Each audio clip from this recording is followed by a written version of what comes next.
Hello again everyone. Anyone want to hear one of those you couldn't make it up if you tried stories? Because I've got a cracker here. As anyone who's been following what I've been up to may know, I recently changed the very worn camshaft bushes in this Tiger Cub engine.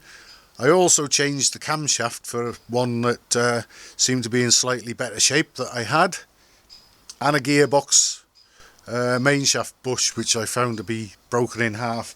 So I did all that, and anyone who followed what I was doing while I was doing the work would have seen that I had the bike drained of petrol and oil and laid on its side on the bike lift, basically so it was easier to pull the camshaft and everything out without worrying about the cam followers and push rods dropping and having to lift the cylinder head to deal with the aftermath of that.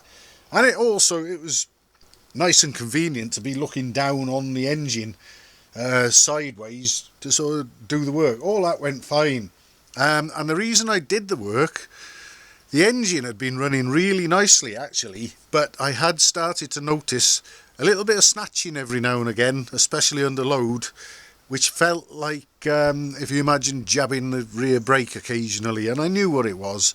I was already aware that the camshaft bushes were worn. There's obviously a rogue spark coming from the points, because the points cam would have been wobbling around. There was a lot of play there, so I wanted to deal with it, and I did.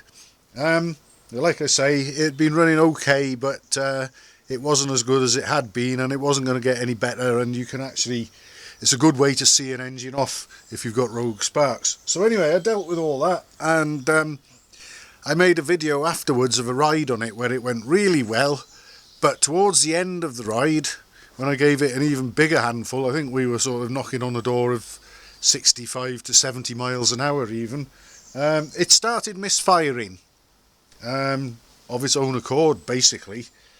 And I thought, well, I've had the throttle just about wide open for the last burst before coming home.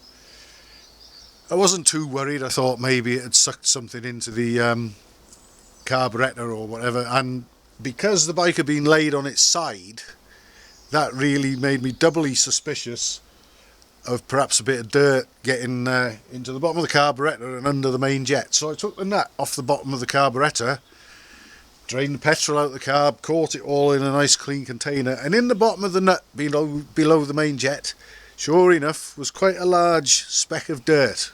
That's it, the main jet sucked that up, and that's what's caused the misfire. Because also when I throttled off and back on, it seemed to clear a bit for a while. But anyway, I brought it home, I cleaned out the dirt from the carburettor, thought that's it, I'll take it for a spin up the road, it'll be fine now. Of course it wasn't.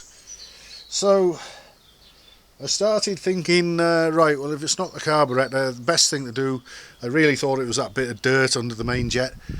The easiest thing to do next is change the spark plug, so I did that. Went up and down the lane, it's still misfiring.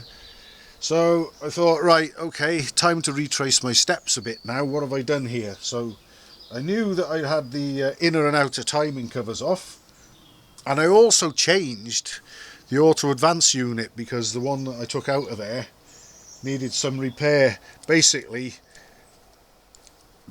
this part of the cam assembly had come loose and was slopping around, so I since brazed it up and it's now back in there actually. But I put this one in place of it because the one I had put in had a bit of play between the cam and the shaft that it runs on, and I thought maybe that was still affecting the points gap a little. So anyway, I put the old one back in there after repairing it and thought, right, we'll try it again. Still misfiring.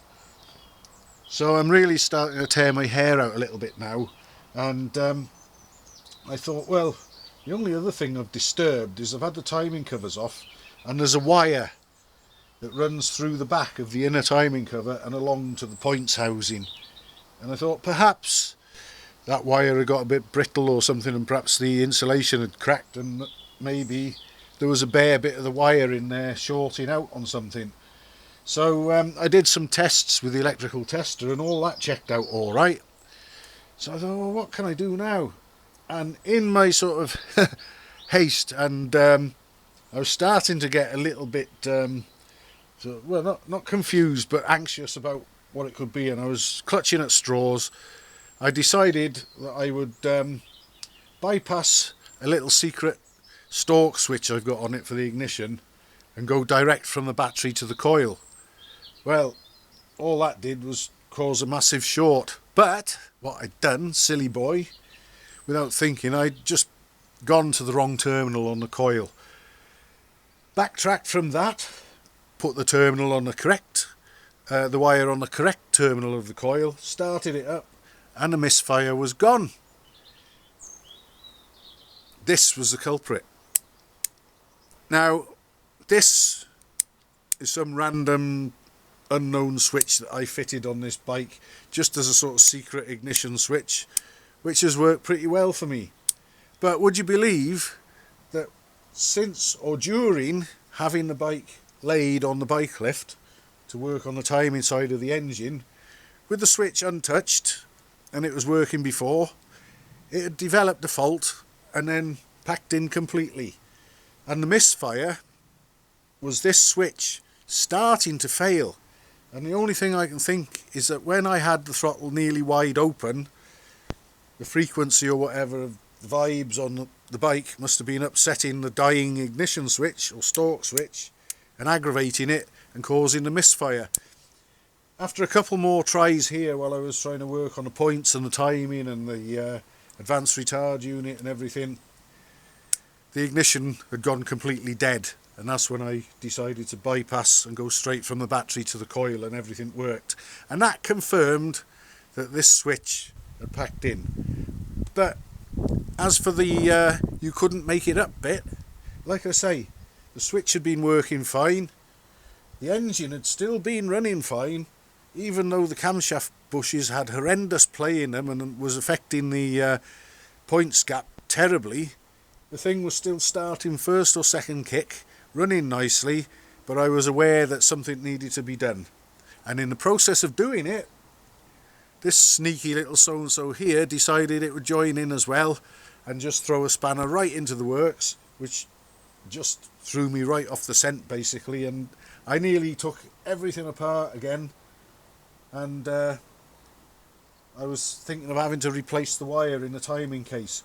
But it wasn't that at all. It was just this little stalk switch. I put another one on it and I've just come back from a ride. It's running beautifully. I'm not going to tell anyone where the switch is, but trust me, it's got a brand new one on it and it's running beautifully again at last. Thanks for watching, everybody.